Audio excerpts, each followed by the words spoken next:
Bismillahirrahmanirrahim. Assalamu alaikum. Welcome to Law Educator.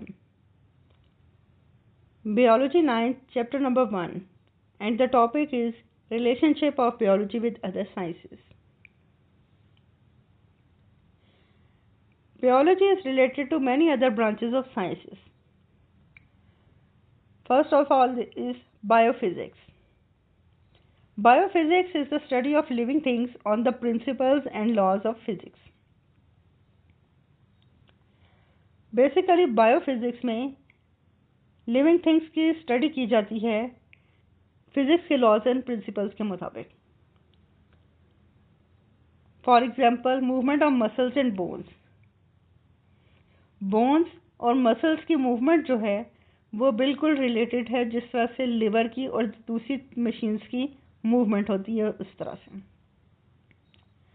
तो movement of muscles और bones जो है वो रिलेटेड है फिजिक्स के टॉपिक मोशन से.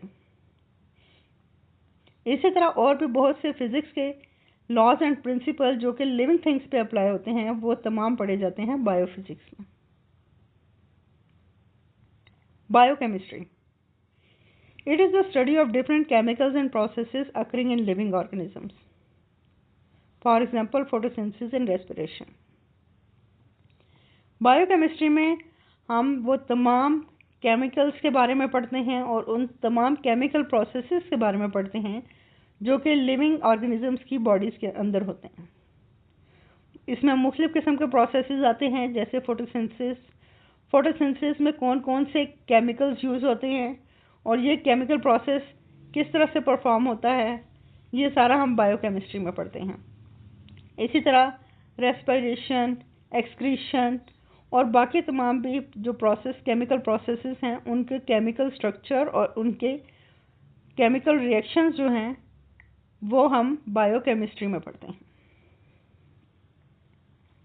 Biometry it is the study of biological method using mathematical techniques and tools. For example data analysis after experiment. जब हम बायोलॉजिकल मेथड में मैथमेटिकल टेक्निक और टूल्स को यूज़ करें उसे हम कहते हैं biometry. For example biological method में जब भी हम कोई कैलकुलेशंस करते हैं या डाटा कलेक्ट करते हैं उस डाटा का जब एनालिसिस किया जाता है मुख्तलिफ़ किस्म की मैथमेटिकल टेक्निक्स जैसे कि एवरेज वगैरह को यूज़ करके उसकी स्टडी बायोमेट्री कहलाती है. Biogeography It is the study of distribution of living organisms in different geographical regions of the world. Biogeography में हम पढ़ते हैं कि दुनिया के डिफरेंट जोग्राफिकल रीजन्स जो हैं उसमें लिविंग थिंग या लिविंग ऑर्गेनिजम्स जितने भी हैं, जितने भी तमाम प्लांट्स और एनिमल्स हैं उनकी डिस्ट्रीब्यूशन किस तरह से हुई भी है. फॉर एग्जांपल डेजर्ट प्लांट्स जब हम पढ़ेंगे कैक्टस और इस तरह के प्लांट्स तो हमें पता है कि वो ज्योग्राफिकल लिहाज से डेजर्ट वाले एरियाज में पाए जाएंगे. इसी तरह से पोलर बियर्स जो हैं वो नॉर्थ एंड साउथ पोल्स वाले ज्योग्राफिकल रीजन्स में पाए जाते हैं. ये सारी डिस्ट्रीब्यूशन लिविंग ऑर्गेनिजम्स की जो है वो उनके ज्योग्राफिकल रीजन्स के हिसाब से हैं. तो ये हम बायोजोग्राफी में पढ़ते हैं. बायोइकोनॉमिक्स it is the study of organism from economical point of view. For example, export value of the wheat.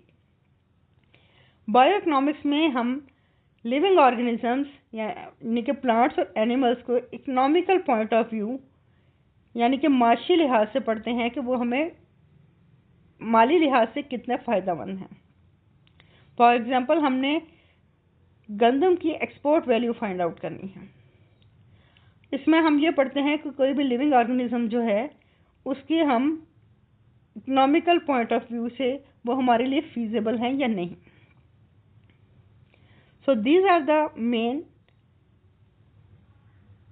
Relation of biology with other sciences. We have studied biophysics, biochemistry, biometry, biogeography and bioeconomics. Here we can see in a picture that biology is related with other sciences. When biology is related with chemistry, it is called biochemistry, and its example are photosynthesis and respiration. Biology related with economics is called bioeconomics, and we studied benefits and losses in this. Biology related with mathematics is called biometry, and data analysis is studied in biometry. Biology related with physics is called biophysics. Movement of muscles and bones is studied in biophysics. And biology is related with geography is called biogeography, and distribution of living organism on geographical point of view is called biogeography. Thank you.